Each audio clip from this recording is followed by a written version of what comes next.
great pleasure now of introducing Rucha Chitnis, who is a woman who I'd just like to say about you, Rucha, that you embody fierce loveliness, which is one of the great qualities of women in leadership that I really enjoy. Rucha is a women's rights advocate, an environmental justice advocate, and has done quite a lot of work around progressive philanthropy to support projects globally. She is also a passionate photographer, bringing us images to continue to expand our imagination and help us to reimagine the story. Rucha, can we bring you up? Yes. Namaste, salam. Thank you to the Global Summit for giving me this opportunity to share a counter-narrative, a feminist narrative.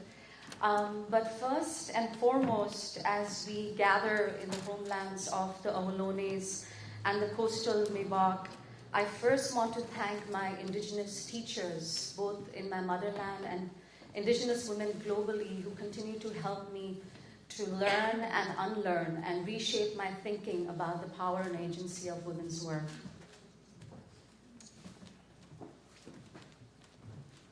So as someone who's born and raised in the third world, yes, a third world, half our planet ranked and shaped by global capital, power, and frankly, very bad manners, right? The third world.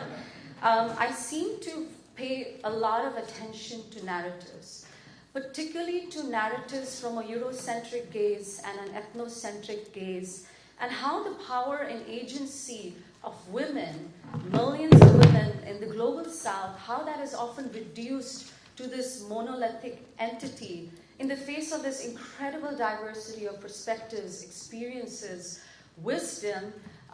When you hear the narrative of the corporate media, which seeps into, frankly, everything, I feel that in the context of ecological crisis, in the context of climate change, the narrative is mostly the victimization narrative. And through my work, I've been so deeply privileged to work with feminist organizations, women's groups that are hoping to transform philanthropy, that are hoping to decolonize philanthropy. I feel that this use of imagery, especially if you think of the iconography of the African famine, right? How that reduced this whole continent to one thing without offering context, nuance, history and legacy of colonization, of structural adjustment programs. So the narrative is reduced to a very simple and a very simple and simplistic narrative. And particularly, I find myself thinking about where are the voices of women, right, who are leading very bold and audacious solutions. Those voices are not heard often. But as Arundhati Roy reminds us, right, there is no such thing as the voiceless. There are the deliberately silenced or the ones that are preferably unheard. One of the most transformative classes that I took was an anti-oppression class taught by Dr. Kimberly Richards. She said, sticks and bones might break your bones, but words will shape your reality. Words will shape your reality. And I think about that also in terms of photographs and imagery, and I do think that images also often shape our reality. So I want to offer a counter-narrative through images, because one of my passions is truly visibilizing women's work, because often women's work is the invisible work. So shall we look at a few photos? Yes. Okay. So around the world, women farmers are the backbone of their communities. Nearly 50 to 70% of the world's food is grown by women, often landless women and women farming in very tiny plots of land. So they are the planters, they are the seed savers, they are the harvesters, who often are not even recognized as farmers. Where I come from, India, farmers are largely considered those by land. And by that definition alone, since less than 10% of women own land in India, and less than 1% of women on the planet own the world's assets, by that definition alone, women are not considered as farmers when they're doing 80% of the farm work. So women's work is the invisible work. So in the face of climate change, what we're noticing is a phenomenon called the feminization of agriculture, as men migrate, leaving all aspects of the farm work to women. Women are 14 times more likely to die in the face of natural disasters than men, and 80% of the planet's climate refugees are women and girls. So if you're talking about climate change, you have to think about the gender lens. You have to understand how men and women, boys and girls, are differently and disproportionately affected by climate change. So now in the face of globalized capital, what is happening? And why do we need to look at globalized capital? And let me just give you one example of the great 21st century land rush. In 2010 alone, African land, double the size of England, was snapped up by wealthy investors and governments, and yes, foreign corporations. So in the face of the land grabs, in the face of this incredible ecological and climate crisis, how are women looking at climate solutions? How are they framing climate justice work? And I wanted to give you a few examples.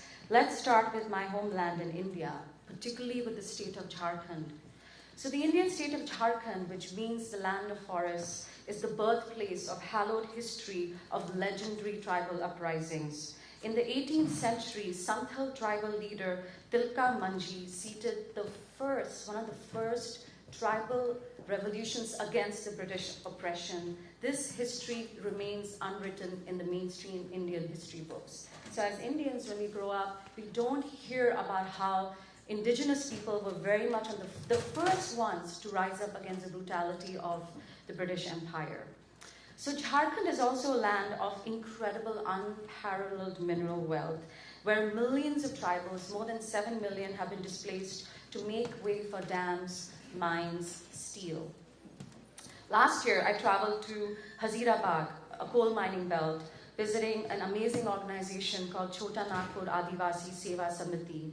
This group works with largely the Santhal communities who have been displaced historically and continually because of coal mining projects. During a visit to a health center, I met this amazing worker. She's a health worker. She's educating pregnant mothers and new mothers who work in the mines. Women work in the mines well beyond their first trimester, hauling the coal, breathing in the toxicity. So the work of this woman is very important because she's educating mothers and new mothers and pregnant mothers about their health.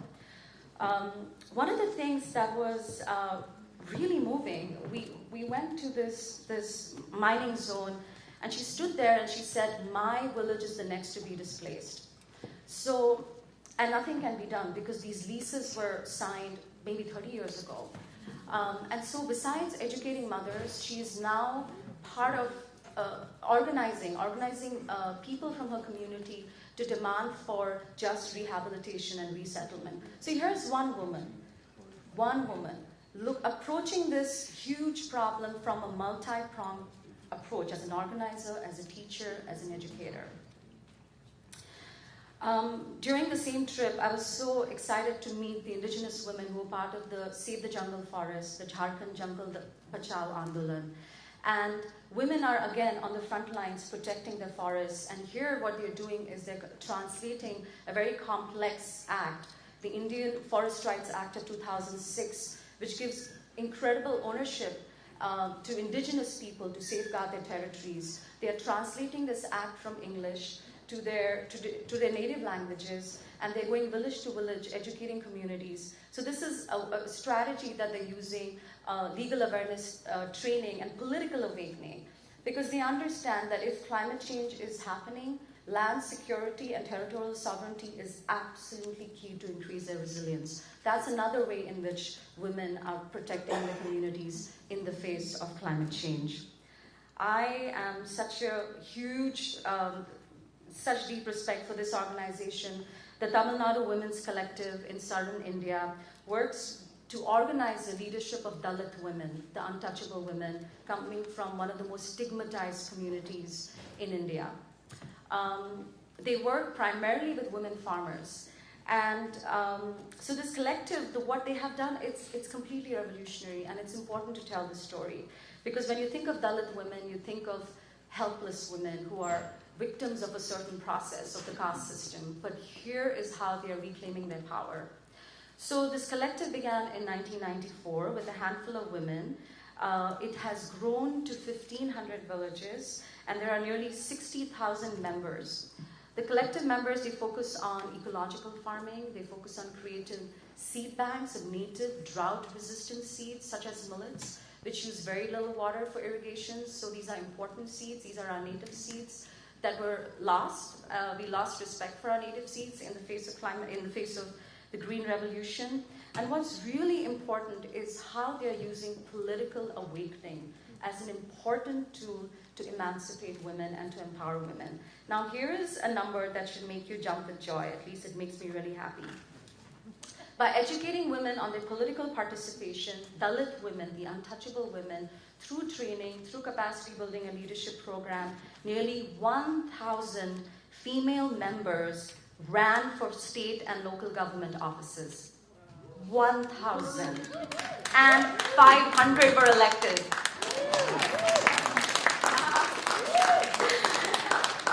Yes. So these are the words of Shilu Francis. It's a collective, so the president is voted into power. So this is what she said. She said, a whole lot of things have to change. We have been successful in getting men to recognize women's strength. We have gotten women to recognize the power in themselves, and that is an important start. Yeah. This year, I was so fortunate through my work with Women's Earth Alliance as an advisor to Global Green Grants Fund to travel to East Africa, to Uganda and Tanzania, and I was so blessed to be in the company of pastoral women, Maasai women. Maasai communities are what some people would call conservation refugees. So the world-famous Serengeti Park has been built on the backs of the eviction of Maasai people. And so when you go to Loliendo, where Maasai communities are again on the front lines of a very important land struggle, there's a story in The Guardian just yesterday. What you learn from hearing the stories is that we remember the stories of our grandfathers, of our ancestors being evicted from Serengeti to here. And now they're facing eviction again. To hunting companies, to luxury tourist safari companies, and again, the effort of government to create certain conservation parks that does not recognize the power and agency of indigenous communities to steward their lands.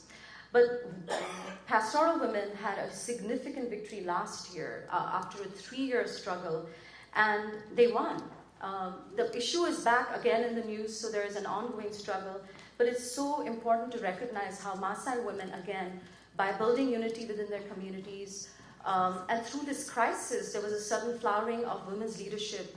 And I talked to a lot of village elders, customary male traditional leaders who said that through this land grabbing struggle, we have realized that if men and women don't come together, but most importantly, if we don't recognize women's leadership, if we don't invest in the education of the young Maasai girl, we as a tribe will cease to exist because the forces of globalization and land grabs are so strong. So we need to do this together. And here's a song that the women sang, which was dedicated to land grabs. And they said, you can push out of poverty, you can have water without restrictions, you can farm, graze your cattle, you can bury your people if you have land. Money has created a lot of problems in this world. Land can be bought like cattle. And Maasai, as you know, cattle is a sign of wealth. So to end my talk, how are women framing climate justice? Here are some of my takeaways. By building holistic models of leadership and through political awakening, they are recognizing that transformation is both personal and collective, and that respecting women's knowledge systems, particularly women's traditional knowledge systems, is key. Dr. Elizabeth Lindsay, the first female Polynesian National Geographic explorer, said that every time an elder dies, a library is burned. Every time an elder dies, a library is burned. So what does it mean in terms of the lack of respect given to women's traditional knowledge systems? So by connecting with our roots, we can hear the whispers and the wisdom of our ancestors. Women are reframing power as a community resource. Transcending money, yes, economic justice is absolutely important, but so are networks, so are relationships, the sharing economy, and reciprocal relationships. Building reciprocity is absolutely key.